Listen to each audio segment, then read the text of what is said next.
मित्रों, स्वागत करती हूँ आप सभी का आपके अपने YouTube चैनल स्मार्ट क्लासेस 77 पर लेकर के हाजिर हूँ आप सभी के लिए बहुत ही बेहतरीन श्रृंखला। और वह श्रृंखला है कवि परिचय की। हिंदी साहित्य में हमने कवर किया है EMRS के सिलेबस के हिसाब से, यानी हमारी जो क्लासेस हैं अकॉर्डिंग टू सिलेबस हैं। आज की क्लास होने वाली है कबीरदास जी के ऊपर। अगली क्लास जो होगी वो दादू दयाल, उसके बाद आएंगे रैदास जी। तो आप इन सारी क्लासेस को देखते रहिए हमारे साथ, बहुत अच्छी तैयारी हो जाएगी आपकी। कबीरदास जी का विशेष परिचय हमने लिया है। देखिए कबीरदास जी की जो पंक्तियां हैं आज जनमानस की वाणी पर हमेशा रहा करती हैं। इनकी एक पंक्ति जो है, सतगुरु हमसे रूझ कर कहा एक प्रसंग, बरसा बादर प्रेम का भीज गया सब अंग।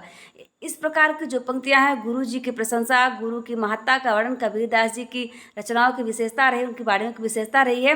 तो उन्होंने अपने गुरु का वर्णन किया है, गुरु की महत्ता का वर्णन किया है। गुरु सबके जीवन में एक अहम रोल अदा करता है, वो चाहे जो भी हो व्यक्ति हो, हर व्यक्ति का कोई ना कोई गुरु अवश्य होता है। तो EMRS में जो आपके सिलेबस में दिया गया है सारे कवि, उनके लिए हम ये क्लासेस लेकर के आ रहे हैं। आज ही कबीरदास जी का जीवन परिचय है, आप उसको देखिए। और इसके पहले की क्लासेस जो हुई हैं उसे भी देखिए। कबीरदास जी निर्गुण संत धारा के कवि रहे हैं और हिंदी भक्ति काव्य का प्रथम पुरस्कर्ता कहा जाता है।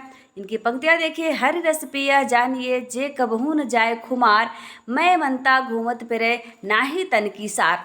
इस प्रकार के महत्वपूर्ण प्रश्नों के साथ आप हमारे साथ तैयारी करिए और हूबहू आपको परीक्षा में हमारी क्लास से प्रश्न मिलेंगे, क्योंकि हम सेम टू सेम या उसी पैटर्न पर आपके लिए क्वेश्चन लेकर के आ रहे हैं जैसा आपका आयोग यानी EMRS का जो परीक्षा करवाएगी एजेंसी, वह आपके लिए पेपर तैयार करेगी, वैसा ही पेपर आपको देखने के लिए मिलेगा हर तरीके से। कबीरदास जी का जन्म हो गया था लाहर तारा में। नीरू नीमा इनके माता पिता थे जिन्होंने इनका पालन पोषण किया था। ये लाहर तारा के पास उनको मिले हुए थे। और कबीरदास जी स्वयं अपने विषय में कहते हैं, मस कागज छियो नहीं कलम गयो नहीं हाथ। इस प्रकार की महत्वपूर्ण जानकारी आपको हमारे क्लास के अंदर दी जाएंगी। तो यदि आपने अभी तक क्लास को सब्सक्राइब नहीं किया हमारे चैनल को, तो सब्सक्राइब कर लीजिए और सेशन को हम स्टार्ट करते हैं। चलिए, और हाँ, यदि आप चाहते हैं कि पिछले सारे क्लासेस आपको मिल जाए तो उसके लिए आपको चैनल को सब्सक्राइब करना पड़ेगा। सब्सक्राइब करिए और ये पंक्ति देखिए, ये प्रश्न देखिए, आपको कहीं ना कहीं परीक्षा में अवश्य ही आपसे टकराया होगा। यह क्या है? ये कथन है। कथन को हम पढ़ेंगे, सबसे पहले पढ़िए। लेकिन जोर देकर कहना चाहता हूँ, अगर इस्लाम नहीं आया होता तो भी साहित्य का 12 आना वैसा ही होता जैसा आज है। कबीरदास के साहित्य के संबंध में यह कथन किसने कहा? जी हाँ मित्रों, एक बहुत ही महत्वपूर्ण विचारक हुए जिन्होंने कहा भक्ति का जो विकास है वो भक्ति का विकास इसलिए हुआ क्योंकि मुस्लिमों के आक्रमण से भारत की जो जनता थी, हमारे देश की जो जनता थी, वो त्रस्त थी। ऐसे में भक्ति ही उसके पास एक ऐसा मार्ग था जिसकी तरफ जनता आकर्षित हुई। तो हजारी प्रसाद द्विवेदी ने उस मत का खंडन किया और कह दिया कि ऐसा नहीं है, अगर इस्लाम नहीं आया होता तो भी भारतीय साहित्य का, हिंदी साहित्य का विकास वैसा ही होता जैसा कि आज हुआ है। यह कथन किसने कहा था मित्रों? हजारी प्रसाद द्विवेदी ने कहा था। अब सरहपा हिंदी साहित्य के पहले कवि कहे जाते हैं। ऑप्शन नंबर ए सही हो जाएगा। क्या यह कथन जो है आपकी परीक्षा में कई बार आता है, ये मिलता है, हर बार आता है किसी न किसी परीक्षा के रूप में। आप चाहे पुराने पेपर को उठाकर देख लीजिए, इसको आप याद कर लीजिए। कबीरदास जी के बारे में इन्होंने ऐसा क्या कहा, आगे की क्लासेस में, आगे के प्रश्नों में हम जानेंगे। लेकिन आपको हम ये बताते चले कि आचार्य रामचंद्र शुक्ल और हजारी प्रसाद द्विवेदी आपस में दो में थोड़ा सा प्रतिद्वंदता थी, एक मत कभी नहीं रहे ये लोग। भक्ति आंदोलन को दक्षिण से आया हुआ किसने माने? भक्ति द्राविड़ उपजी लाए रामानंद, ऐसा कहा जाता है। तो आप बताएं कि भक्ति आंदोलन को दक्षिण से आया हुआ किसने माना है? क्या हजारी प्रसाद द्विवेदी ऐसे हुए हैं जिन्होंने मान लिया, आचार्य रामचंद्र शुक्ल ने माना, या फिर सरहपा ने, या फिर स्वामी दयानंद सरस्वती ने? किसने माना है, किसने ऐसा कहा है कि भक्ति जो है दक्षिण से उत्पन्न हुई? तो आचार्य रामचंद्र शुक्ल जी। अभी हमने जब इसके पहले व्याख्या की थी, प्रश्न की, तो बताया था कि उन्होंने ऐसा कहा। आचार्य रामचंद्र शुक्ल जी स्वीकार करते हैं कि दक्षिण से ही भक्ति का विस्तार हुआ, जबकि आचार्य प्रसाद द्विवेदी कहते हैं कि ऐसा नहीं है। ऑप्शन नंबर बी को आप सही करें। निम्न में से किस ऐतिहासिक ग्रंथ में कबीरदास जी का वर्णन मिलता है? जी हाँ मित्रों, ये 4 यहाँ पर पॉइंट दिए गए हैं, आपको पढ़ना है इनको। आईने अकबरी, दारिस्तान मज़ाहिब, तुजुक ए बाबरी, ए एवं बी दोनों सत्य हैं। 4 ऐसे दिए गए जिसमें किसमें से आपको पता चलता है कबीरदास जी के बारे में कुछ वर्णन दिया गया, कुछ बातें बताई गई हैं। तो मित्रों, आपको जो ऑप्शन नंबर सी है यह सही नहीं होगा। ए और बी सही हैं, लेकिन उसका भी सटीक समर्थन करता है आपका ऑप्शन नंबर डी, यानी कि ए एवं बी दोनों ही सत्य हैं। आईने अकबरी, दालिस्ताने मज़ाहिब, ये दो ऐसे ग्रंथ हैं जिसमें कबीरदास जी के बारे में वर्णन मिलता है। बहुत इंपॉर्टेंट हो जाते हैं दोनों ही ग्रंथ ये। मोरी चुनरी में पड़ गयो दाग पिया, यह एक पंक्ति है। आगे पूरा यहाँ पर नहीं लिखा गया। एवं हमारे घर आए राजा राम भरतान, दो पंक्तियाँ दी गई हैं। तो आपको बताना यह पंक्तियाँ किसकी है। क्या तुलसीदास जी की है, कबीरदास जी के हैं, मलुकदास के, फिर सूरदास जी के हैं। मित्रों ये जो चारों दिए गए हैं ये आपके चारों ही भक्ति मार्गी रहे हैं, भक्ति शाखा के कवि रहे हैं। जैसे आपके जो कबीरदास जी हैं वो निर्गुण भक्ति शाखा के कवि श्रेष्ठ कवि माने जाते हैं। तुलसीदास जी सगुण भक्ति में रामाश्रय शाखा के कवि हैं, और सूरदास जी सगुण भक्ति में ही कृष्णाश्रय शाखा के प्रमुख कवि माने जाते हैं, पार्षद सम्राट कहा जाते हैं। इस प्रश्न का सही जवाब हो जाएगा कबीरदास। कबीरदास जी ने आत्मा और परमात्मा को आधार बनाते हुए उसे मिलन की उत्कंठा को जाहिर करते हुए इस प्रकार के तमाम जो साखी शब्द का निर्माण किया है। मित्रों कबीरदास जी स्वयं लेखन कार्य नहीं किया करते थे। क्यों? उन्होंने खुद ही कह दिया था, मस कागज छुयो नहीं, कलम गहियो नहीं हाथ। यानी स्याही और कागज को मैंने छुआ नहीं है और कलम को हाथ में नहीं पकड़ा है। तो मित्रों यहाँ पर प्रश्न दिया गया, माया महाठगनी हम जानी, वह जात न पूछो साधु की, पूछ लीजिए ज्ञान। यह किसने कहा है? उक्त पंक्ति किसकी है? क्या यह पंक्ति तुलसीदास जी की है, कबीरदास जी की है, मलुकदास की या फिर सूरदास की है? मित्रों यह जिसकी भी पंक्ति है हम उसी पर क्लास को पढ़ रहे हैं। आज की क्लास हमारी उसी पर आधारित है। तो बिल्कुल आप समझ गए हैं किसका है ये पंक्ति, किसकी है? कबीरदास जी की पंक्ति है। कबीरदास जी निर्गुण भक्ति शाखा के ज्ञान मार्गी, जो निर्गुण भक्ति धारा हुई उसको ज्ञान मार्गी शाखा के प्रमुख कवि थे। देखिए भक्ति काल को हम एक चार्ट के माध्यम से समझते हैं। चलिए आपको वो चार्ट बता ही देती हूँ। भक्ति काल, सबसे पहले आपका ये भक्ति काल है। भक्ति काल को बांटा गया दो भागों में। किसने बांटा गया मित्र? दो भागों में। पहला हो जाएगा आपका सगुण भक्ति और दूसरा हो जाएगा निर्गुण भक्ति। निर्गुण भक्ति, अब सगुण में भी दो शाखाएं हो गई। सगुण में दो शाखाएं हो गई। कौन कौन सी? एक रामाश्रयी शाखा, जगह थोड़ा कम है फिर से लिखती हूँ यहाँ पर, रामाश्रयी शाखा और कृष्णाश्रयी शाखा। कृष्णाश्रयी शाखा, अब इनके प्रमुख कवि हम देख लें। रामाश्रयी शाखा के जो प्रमुख कवि हो जाते हैं वो तुलसीदास हो जाते हैं। कृष्णाश्रयी शाखा के प्रमुख कवि हो जाते हैं आपके सूरदास जी। अब आप देखें कि हमने जो डिवाइडेशन किया था निर्गुण में चलते हैं तो निर्गुण के भी दो भाग हो गए। एक हो गया उसमें ज्ञान मार्गी शाखा, ज्ञान मार्गी, दूसरा हो गया प्रेम मार्गी। तो ज्ञान मार्गी के प्रमुख कवि हो गए कबीरदास जी और प्रेम मार्गी शाखा के कवि हो गए आपके जायसी जी, मलिक मोहम्मद जायसी, जिन्होंने पद्मावत को लिखा है। उन पर भी क्लास होने वाली है। तो मित्रों ये आपको समझ में आया कि नहीं? सबसे पहले आपका भक्ति काल आया। भक्ति काल को दो भागों में बांटा गया, सगुण काव्य धारा और निर्गुण काव्य धारा। सगुण काव्य धारा के भी दो भेद हो जाते हैं, कृष्णाश्रयी शाखा और रामाश्रयी शाखा। रामाश्रयी शाखा के प्रमुख कवि हो जाएंगे तुलसीदास जी और कृष्णाश्रयी शाखा के प्रमुख कवि हो जाएंगे वात्सल रस सम्राट सूरदास जी। फिर आप इधर देखेंगे निर्गुण में, तो निर्गुण में भी दो भाग होते हैं, ज्ञानाश्रयी शाखा, दूसरी हो जाती है प्रेमाश्रयी शाखा। ज्ञानाश्रयी शाखा में कबीरदास जी प्रमुख रूप से आते हैं और प्रेमाश्रयी में जायसी जी आते हैं। यह रहा भक्ति काल का छोटा सा चार्ट जिसे आप बना सकते हैं, अपने मस्तिष्क में बिठा ली ज़्यादा अच्छा होगा। कॉपी में भी बना करके आप इसे याद कर सकते हैं, बहुत ही आसान है। इससे आपको समझने में आसानी होगी कि आप निर्गुण और सगुण में अंतर कर पाएंगे, फिर ज्ञान मार्गी और प्रेम मार्गी का भी निर्धारण कर पाएंगे। माया महाठगनी हम जानी, व जात ने पूछो साधु की, पूछ लीजिए ज्ञान। है जो पंक्ति है वो आपके कबीरदास जी की है। जी हाँ मित्रों, कबीरदास जी ने ऐसा कहा था, माया महाठगनी हम जानी और साधु ने पूछो जात ने पूछे साधु की, पूछ लीजिए ज्ञान। मोल करो तलवार का, पड़ा रहने दो म्यान। यह पूरी पंक्ति है ना।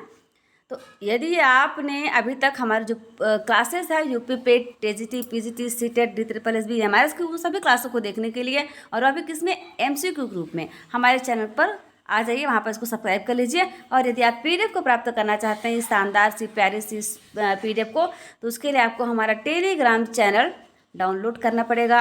वहाँ पर आप टेलीग्राम चैनल को डाउनलोड कीजिए, टेलीग्राम को। उसके बाद आप वहाँ पर हमारे चैनल से ऐड हो जाइए। पहले आप टेलीग्राम डाउनलोड करेंगे प्ले स्टोर में जाकर, फिर वहाँ पर आप सर्च करेंगे SSC 77 यानी स्मार्ट सिटी क्लासेस 77। वहाँ आपको हमारा चैनल मिलेगा, उसमें आप ऐड हो जाएंगे। वहाँ पर आपको सारे क्लासेस के PDF निःशुल्क दे जाते हैं, कोई इसका चार्ज नहीं देना पड़ता आपको।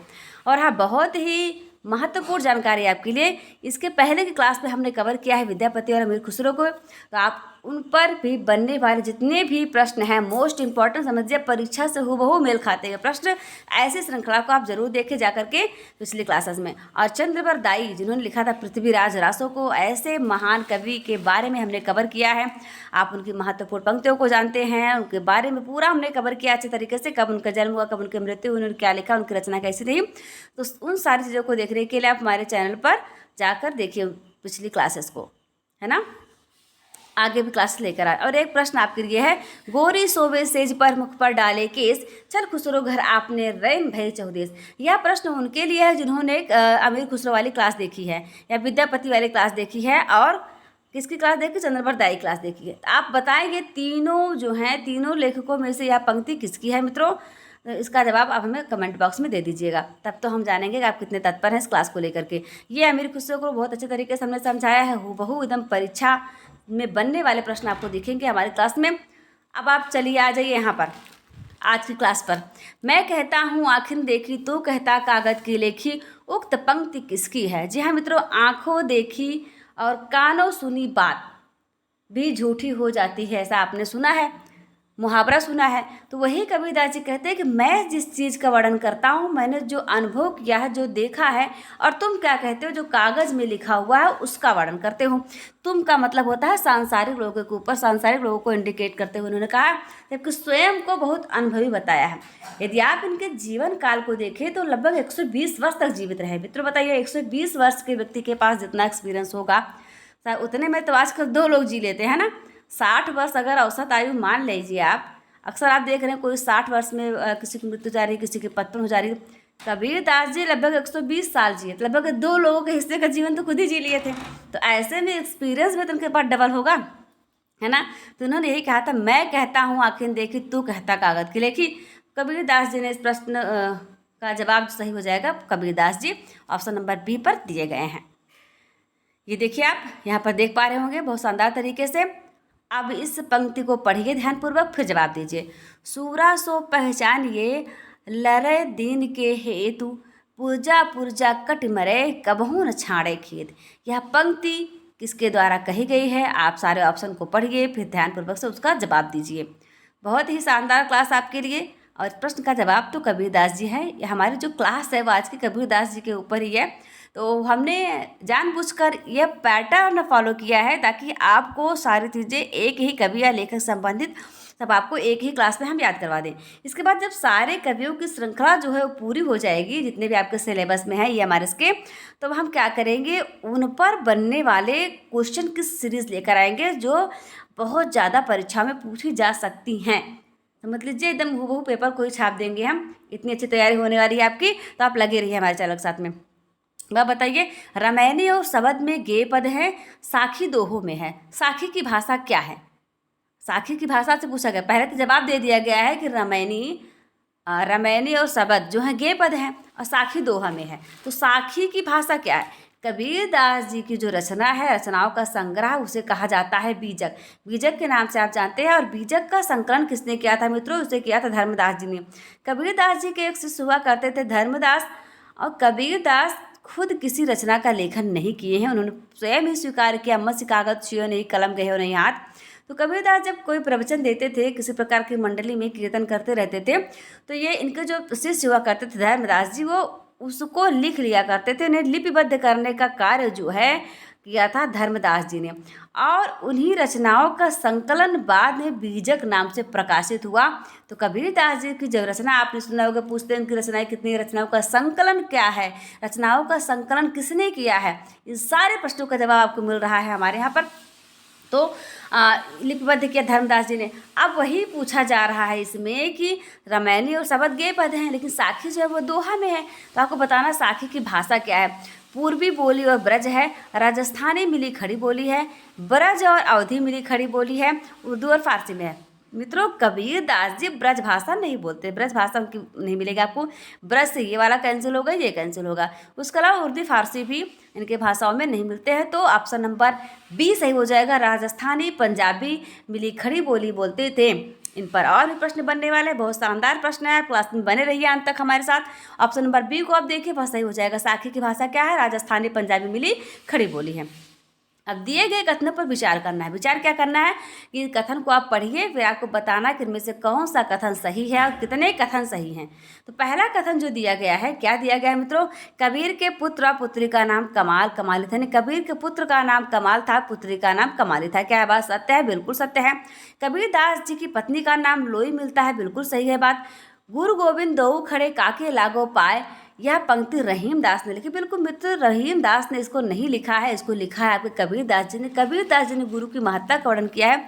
शेष इनके परिवार के बारे में जो बताया गया, इनके पुत्र पुत्री और पत्नी के बारे में, यह बातें एकदम सही है। इनके जन्म के विषय में हम थोड़ा सा जानते हैं। ऐसा कहा जाता है, जो आचार्य रामचंद्र शुक्ल लिखते हैं उसके अनुसार मैं बता रही हूँ। आचार्य रामचंद्र शुक्ल लिखते हैं कि जब रामानंद उस युग में हुआ करते थे, रामानंद का बहुत प्रताप हुआ करता था। रामानंद ने विधवा ब्राह्मणी को पुत्रवती होने का आशीर्वाद दे दिया था। और सोचिए, वो विधवा ब्राह्मणी थे, उसके गर्भ से जब इनकी उत्पत्ति होती है, तब वह लोक लज्जा के भय से उनको लाकर लाहा तारा नामक तालाब के पास फेंक देती है। और वहाँ से नीरू नेमा नामक जुलाहे इनको लेकर आते हैं, उनका पालन पोषण करते हैं। तो मित्रों, यह रहा इनके बारे में छोटा सा परिचय। अब इनके पुत्र पुत्री का नाम दे दिया गया कमाल कमाली। इनकी पत्नी का नाम लोई था। कहीं कहीं धनिया या रमजनिया भी मिलता है, लेकिन ज़्यादा प्रमाणित जो है वो लोई ही मिलता है। अब इसके आधार पर आपको कथन बताना कौन सा सही है। कथन केवल एक कथन सही है, कथन 1 व 2 सही है, सभी कथन सत्य हैं, केवल कथन 3 सत्य है। मित्रों कथन 3 तो गलत हो जाएगा। यह पंक्ति जो है, गुरु गोविंद दो खड़े काके लागो पाए, बलिहारी गुरु आपने गोविंद दियो बताए, यह पंक्ति किसकी है? तो यह पंक्ति भी कबीर दास जी के है, लेकिन यहाँ पर कथन में दे दिया गया रहीम दास की। तो रहीम की नहीं है बल्कि कबीर की है, इसलिए ऑप्शन नंबर 3 आपका कट हो जाएगा। तो ऑप्शन नंबर 1 और 2 जिसमें सही दिया गया है, यानी बी को एकदम आप सही मान लीजिए और सही करके आगे बढ़ चलिए, है ना। अब दिए कथन पर फिर से विचार करना है आपको। विचार करिए, क्योंकि इससे बहुत ज़्यादा प्रश्न बनने वाले हैं, आपको मिलने वाले, क्योंकि परीक्षा को जो पैटर्न है वो बदल चुका है। अब आपको एक ही प्रश्न में कई प्रश्नों को समाहित करके एग्जामिनर उलझाने की कोशिश करता है, लेकिन आप उलझिए मत। इतने स्मार्ट तरीके से आप पढ़ाई कर रहे हैं स्मार्ट क्लासेस 77 पर, तो उलझने नहीं पाएंगे आप, आपको उलझने नहीं देंगे। इतनी अच्छी तैयारी आपकी हो जाएगी। तो आप इस प्रश्न को अच्छे तरीके से पढ़िए। कबीर की वचनावली की सबसे प्राचीन प्रति संवत 1561 में लिखी गई। क्या है बात सत्य है? बिल्कुल सत्य है। सांप्रदायिक शिक्षा और सिद्धांत का उल्लेख साखी के दोहों में है। क्या है सही है कि नहीं, आपको बताना है। कबीर की मृत्यु मगहर में संवत 1575 में हुई थी। मित्रों 1575 में हुई थी कि नहीं हुई थी, इस बात का निर्णय हम अभी कर देंगे, कुछ देर में कर देंगे। लेकिन यदि आप देखें सन में क्या होता है, 1398 में इनका जन्म होता है और 1518 में इनकी मृत्यु हो जाती है। तो सन और संवत में अंतर क्या है? हम उसमें 57 को जोड़कर घटाकर सन संवत को आपस में कन्वर्ट करते रहते हैं। तो आप इसमें आप देखेंगे संवत आपका 1575 सही हो जाएगा। यानी कि कबीरदास की मृत्यु मगहर में संवत 1575 में हुई है। और आचार्य रामचंद्र शुक्ल जो है वो सभी कथन को संवत में देते हैं, इसलिए आप संवत को भी ध्यान रखें। कबीर की वचनावली सबसे प्राचीन प्रति 1561 में लिखी गई है। सांप्रदायिक शिक्षा और सिद्धांत का उल्लेख साखी के दोहों में है, बिल्कुल सही है ये। कबीरदास की मृत्यु मगहर में संवत 1575 में हुई थी। सन भी आप याद रखें 1398 से 1518 तक सन में है और संवत में इस तरह से है। तो सभी कथन सत्य हो जाएंगे, तो आपका ऑप्शन नंबर सी सही हो जाएगा। अब दिए गए कथन पर फिर से विचार करना है आपको। विचार क्या करना है, पढ़िए अच्छे से। कबीर की वाणी का संग्रह जो है साखी के नाम से प्रसिद्ध है। कबीर की वाणी का संग्रह क्या साखी के नाम से प्रसिद्ध है, आपको बताना है। बीजक को साखी, शबद और रामायण तीनों भागों में विभाजित नहीं किया गया, बताइए क्या ये सही है। अगला है कबीर वाणी का संग्रह 1521 में धर्मदास ने किया था। इन सभी को आपको बताना है क्या कथन केवल एक सही है, कथन 2 सही है, तीनों कथन असत्य हैं, फिर तीनों कथन जो है वो सत्य हैं। क्या सही है मित्रों? कबीरदास जी की वाणियों का संकलन धर्मदास ने किया था, तो यह बात बिल्कुल सत्य है। बीजक को साखी, शबद, रामायणी तीनों भागों में बांटा गया है, ये थोड़ा नहीं है, इसमें बांटा गया, ये बात सही है, नहीं हटा दीजिए इसको आप। तीनों कथन सत्य तभी होंगे ना, पहले तो गलत हो जाएगा आपका ये। तो तीनों कथन सत्य, यानी बीजक, देखिए बीजक के अंतर्गत आपका साखी, शबद और रामायणी 3 है, अभी हमने आपको कुछ देर पहले ही बताया था। ऑप्शन नंबर डी को आप सही करें, लेकिन नहीं को हटा करके। कबीर की वाणी संग्रह कितने भागों में बांटा गया? ये देखिए मित्रों, वही प्रश्न घुमाकर परीक्षा में कितने प्रकार से आपको एग्जामिनर कंफ्यूज कर सकता है, आपको घुमा सकता है, उन सभी पैटर्न को हमने फॉलो किया है। तो बताइए कबीर की वाणी संग्रह कितने भागों में बांटा गया? 5 भागों में, 6 भागों में, 3 भागों में, फिर 4 भागों में। मित्रों अभी हमने बताया था 3 भागों में बांटा गया। वो 3 भाग कौन कौन से हैं? तो साखी है, उसके बाद आपका क्या जाता है, शबद हो जाएगा, फिर रामायणी हो जाएगा। साखी, शबद, रामायणी, और उनका जो संकलन है वह मिलता है आपको बीजक के रूप में। बीजक का संकलन किसने किया था? धर्मदास जी ने किया था। धर्मदास कौन थे? धर्मदास कबीर के शिष्य हुआ करते थे। ऑप्शन नंबर सी आपका सही हो जाएगा। कबीर की साखी का संस्कृत छंद में रूपांतरण किसने किया? संस्कृत छंद में आपको बताना है किसने रूपांतरण किया था। क्या डॉक्टर उमाशंकर शर्मा ने किया था, डॉक्टर धर्मवीर ने किया था, रघुवंश ने किया था, माता प्रसाद गुप्त ने किया था? इसमें माता प्रसाद गुप्त ने भी कबीर परिचय या कबीरदास जी के ऊपर रचना लिखी। रघुवंश ने, डॉक्टर रघुवंश ने भी लिखा, धर्मवीर ने भी लिखा, सभी ने लिखा। लेकिन डॉक्टर जो आपको जो उदय शंकर शर्मा है मित्रों, इन्होंने क्या किया था? साखी का संस्कृत छंद में रूपांतरण किया था। इसलिए ज़्यादा इंपॉर्टेंट हो जाते हैं आपके लिए, क्योंकि यह थोड़ा सा अलग है। बाकी आपने तो यह याद ही रखा होगा कबीरदास जी पर आधारित कितनी रचनाएं लिखी गई, किसने लिखा। लेकिन यह थोड़ा सा प्रश्न जो है आपको अलग कैटेगरी में लाकर खड़ा करता है। क्यों? साखी का संस्कृत छंद में रूपांतरण किसने किया? यह किया था डॉक्टर उमाशंकर शर्मा ने। मोस्ट इंपॉर्टेंट है, आप इसे याद करके रखें। आगे बढ़ें। जैसा कबीर का जीवन संसार से ऊपर उठा है, ध्यान से पढ़िए इसको आप। जैसा कबीर का जीवन संसार से ऊपर उठा है, वैसा है उनका काव्य भी साधारण कोटि से ऊंचा है। उक्त पंक्ति किसकी है? यह पंक्ति आप पढ़ेंगे किसकी है? सर्वश्रेष्ठ साहित्यकार रामचंद्र शुक्ल की है, डॉक्टर श्याम सुंदर की है, हजारी प्रसाद द्विवेदी की है, बच्चन सिंह की है। मित्रों किसकी है आपको बताना है। आप यहाँ पर इसका निर्धारण करके थोड़ा सा पढ़ के थोड़ी देर, तो यह पंक्ति हो जाएगी डॉक्टर श्याम सुंदर दास जी की। श्याम सुंदर दास जी ने ही इनकी भाषा को क्या कहा है? इसका जवाब आप हमें दीजिए, कमेंट बॉक्स में दीजिए, कई बार हमने पढ़ाया हुआ है। कबीरदास जी की भाषा को सदुक्कड़ी किसने कहा? रामचंद्र शुक्ल ने कहा। देखिए, रामचंद्र शुक्ल ने कहा, डॉक्टर श्याम सुंदर ने कहा, हजारी प्रसाद द्विवेदी ने कहा, बच्चन सिंह ने कहा। रामचंद्र शुक्ल जी ने इनकी भाषा को पंचमेल खिचड़ी कहा है। क्या कहा है? पंचमेल खिचड़ी कहा है। डॉक्टर श्याम सुंदर दास जी ने डॉक्टर रामचंद्र शुक्ल ने क्या कहा? सदुक्कड़ी भाषा कहा है। ऑप्शन नंबर ए सही है, आप इसको देख लीजिए। इन्होंने सदुक्कड़ी भाषा कहा है। डॉक्टर श्याम सुंदर दास जी ने खिचड़ी कहा है, और हजारी प्रसाद द्विवेदी ने इन्हें भाषा का डिक्टेटर कहा है। तो यह प्रश्न जो है वो आप देख लीजिए इसको, ऑप्शन नंबर ए सही हो जाएगा। सदुक्कड़ी किसने कहा? आचार्य रामचंद्र शुक्ल जी ने कहा। सर्वप्रथम कबीर की वाणियों का प्राचीनतम नमूना किस ग्रंथ में मिलता है? जी हाँ मित्रों, बीजक। तो आप जानते हैं धर्मदास ने संकलित किया था, लेकिन उसके अलावा जो गुरु ग्रंथ साहिब है उसमें भी उनके कुछ पद प्राप्त होते हैं। इसलिए ऐसा कहा जाता है कि सर्वप्रथम कबीर की वाणियों का प्राचीनतम नमूना जो है वह किस ग्रंथ से प्राप्त होता है? वह प्राप्त होता है गुरु ग्रंथ साहिब, जो सिखों का एक बहुत पवित्र ग्रंथ माना जाता है। वह बताएं कि किस ग्रंथ में सर्वप्रथम कबीर के आविर्भाव का उल्लेख मिलता है? यानी कबीर की उत्पत्ति के संबंध में किस ग्रंथ में सर्वप्रथम उल्लेख मिलता है? कबीर चरित्रबोध में मिलता है, कबीर ग्रंथावली मिलता है, कबीर रचनावली मिलता है, फिर दोहावली मिलता है। इस सारे प्रश्न जो हैं आपके के लिए बहुत उपयोगी होने वाला है। कबीर चरित्रबोध नामक जो रचना है उसमें सर्वप्रथम कबीर के आविर्भाव के बारे में उल्लेख मिलता है। आप इसे जरूर से जरूर याद रखें कि कबीर चरित्रबोध में सर्वप्रथम उल्लेख मिलता है। कबीर शब्द का क्या अर्थ है? कबीर शब्द जो है उसका क्या अर्थ है मित्रों? महान या श्रेष्ठ है, कोबरा है, कबरा पहाड़ है, या फिर नीचे आधम है। तो कोबरा पहाड़ आपका जो है वो कहाँ है? छत्तीसगढ़ में है। कोबरा नामक पहाड़, कबरा पहाड़ है। और कोबरा एक सर्प की प्रजाति है, आप जानते हैं, बहुत ही खतरनाक होता है। और नीच या अधम तो है नहीं, बल्कि कबीर शब्द का अर्थ जो होता है वो महान या श्रेष्ठ होता है। कबीर शब्द का अर्थ क्या होता है? महान या श्रेष्ठ। अगिन जो लागी नीर में, कंदो जलिया झार, उत्तर दक्षिण के पंडिता रहे विचार विचार। यह पंक्ति किसके मित्रों? तो यह पंक्ति आपको जो है वो कबीरदास जी के, तुलसीदास और नाभादास मलुदास जी की नहीं है, ये कबीरदास जी के। कबीरदास उलटवासियों के लिए बहुत ही प्रसिद्ध रहे हैं।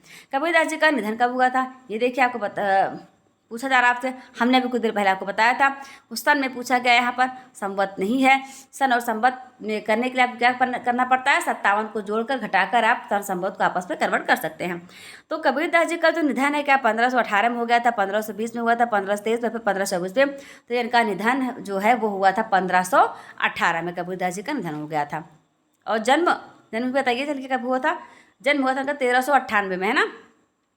कबीरदास द्वारा रचित पंक्ति नहीं है। कौन सी ऐसी पंक्ति जिसकी रचना कबीरदास जी ने नहीं की? कबीरदास जी ने तो किसी की भी रचना नहीं की है, लेकिन आप बताएं उनकी पंक्ति कौन सी नहीं है। मूस तो मंजार खायो, स्यार खायो स्वान। यह इनकी उलटवासियाँ हैं। संतो अचरज एक भव भारी, पुत्र धरल महतारी। हमन है इश्क मस्ताना, हमन को होशियारी क्या। हिंदू पूजे देहरा, मुसलमान मसीद, नमा संविया जहाँ देहरा ना मसीद। यह पंक्ति आपको बताना है कौन सी आपके कबीरदास जी की नहीं है मित्रों। तो ऑप्शन नंबर डी पर आपको जो दिख रहा है उसकी भाषा शैली से आप समझ जाएंगे कि वह कबीरदास जी की नहीं बल्कि किसकी है, नामदेव जी की है ना। ये देखिए आप पीडीएफ में लिखा हुआ दिख रहा होगा आपको। बहुत ही शानदार क्लासेस हैं, बहुत शानदार पीडीएफ है। इसको प्राप्त करने के लिए आपको हमारे टेलीग्राम चैनल से जुड़ना पड़ेगा। टेलीग्राम को आप प्ले स्टोर में जाकर डाउनलोड करेंगे, फिर वहाँ पर जाकर के आप सर्च करेंगे स्मार्ट स्टडी क्लासेस 77, हमारा चैनल मिलेगा, उसमें आप लिंक हो जाइए, ऐड हो जाइए और सारी पीडीएफ आपको मुफ्त में प्राप्त हो जाएगी। हर जननी में बालक तोरा, काहे न अवगुण बख्शे मोरा, सुत अपराध करे दिन केते, माता की चित्रहन देते। इस प्रकार की जो पंक्ति है वह किसकी है, क्या रामानंद जी की है। यह पंक्ति रामानंद जी की है, नाभादास की है, राघवानंद की है, फिर कबीरदास की है। मित्रों कबीरदास के गुरु थे रामानंद और रामानंद के गुरु थे राघवानंद।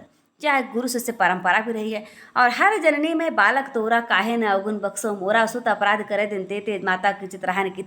यह पंक्ति जो है वो किसके तो मित्रों हो जाएगा कबीरदास जी की। संत काव्य धारा के प्रमुख कवि कवि शिरोमणि आपके कबीरदास जी की यह पंक्ति है। ऑप्शन नंबर डी सही हो जाएगा। कबीरदास जी के बारे में दिए गए कथनों पर आपको विचार करना है, विचार करते रहिए, इसको पढ़ के तभी तो विचार कर पाएंगे। ऐसा माना जाता है कबीरदास जी का जन्म काशी में हुआ था। क्या यह बात सत्य है? बिल्कुल मित्रों, काशी के पास लहर तारा नामक जो तालाब था वहीं पर तो इनकी जो माता थी किंवदंती के अनुसार उनको वहाँ पर फेंक कर गई थी। कबीरदास जो थे वो सिकंदर लोदी के समकालीन थे। क्या बात सही है? ऐसा कहा जाता है कि सिकंदर लोदी इतना दुष्ट था कि उसने कबीरदास जी को लोहे के जंजीर में बंधवा कर गंगा में फेंकवा दिया था, लेकिन फिर भी वो बाहर निकल आते हैं। दशरथ सुतते हूँ लोक बखाना, राम नाम का मरम है आना। क्या यह पंक्ति भी तो कबीरदास जी के मित्रों? हाँ, कबीरदास जी की यह पंक्ति है और तीनों ही कथन इनके विषय में सत्य हैं। लेकिन यहाँ पर ये बता रहे हैं कि इनको जो राम है वो अयोध्या के राजा दशरथ के पुत्र नहीं है। दशरथ सुत तिहु लोक बखाना है, दशरथ के पुत्र श्री राम को तीनों लोक में बखाना जाता है, पूजा जाता है। जबकि राम नाम का जो मर्म है वो आना यानी आवागमन के चक्र से मुक्त हो जाना है। तो आप ये समझिए कि निर्गुण मार्ग की शाखा कवि थे ये। राम नाम इन्होंने लिया जरूर है, लेकिन वह एक समझिए आप निर्गुण संप्रदाय की तरफ समर्थन करता है, बल्कि सगुण वाले राम नहीं है वो। सभी कथन इसमें सत्य हैं। आप देखेंगे कबीरदास जी का जन्म जो है काशी में हुआ था, सिकंदर लोदी के समकालीन थे, दशरथ सुते दो लोक बखाना, राम नाम का मरम है आना, यह भी इनकी पंक्ति है। ऑप्शन नंबर सी सही है। कबीरदास जी को वाणी का डिक्टेटर किसने कह दिया था? क्या राघवानंद ने कहा था? राघवानंद तो उनके गुरु के गुरु थे। आचार्य रामचंद्र शुक्ल ने कह दिया था, हजारी प्रसाद द्विवेदी ने कह दिया, विद्यापति ने कह दिया था। आचार्य रामचंद्र शुक्ल जी ने कहा था कि कवि की उक्तियां जो हैं वो लोगों को प्रभावपूर्ण तरीके से प्रभावित नहीं करती, बल्कि उनको चिढ़ाने वाले सिद्ध हुई हैं। ये हम आपको बताते चलें कि थोड़ा सा कबीरदास जी को या कहें आप कम पसंद करते थे, या फिर अपनी रचना इतिहास में इन्होंने कम इनको स्थान दिया, बहुत ज़्यादा इनके बारे में नहीं कहा। सिर्फ इतना ही कहा कि कबीरदास जो हैं वो उतना ज़्यादा प्रभाव जनता पर नहीं छोड़ पाया जितना कि उनको छोड़ना चाहिए, जितना तुलसीदास जी ने किया। तुलसीदास से ज़्यादा प्रभावित रहे आपके कौन? रामचंद्र शुक्ल जी। तो इन्होंने विशेष महत्व कबीरदास जी को नहीं दिया है। ऑप्शन नंबर सी सही हो जाएगा। हमने ऊपर बताया भी था कबीरदास जी को वाणी का डिक्टेटर जो है कहा था आपके हजारी प्रसाद द्विवेदी ने। क्या कहा था? वाणी का डिक्टेटर। डिक्टेटर मतलब होता है तानाशाह। क्या होता है मित्रों? तानाशाह।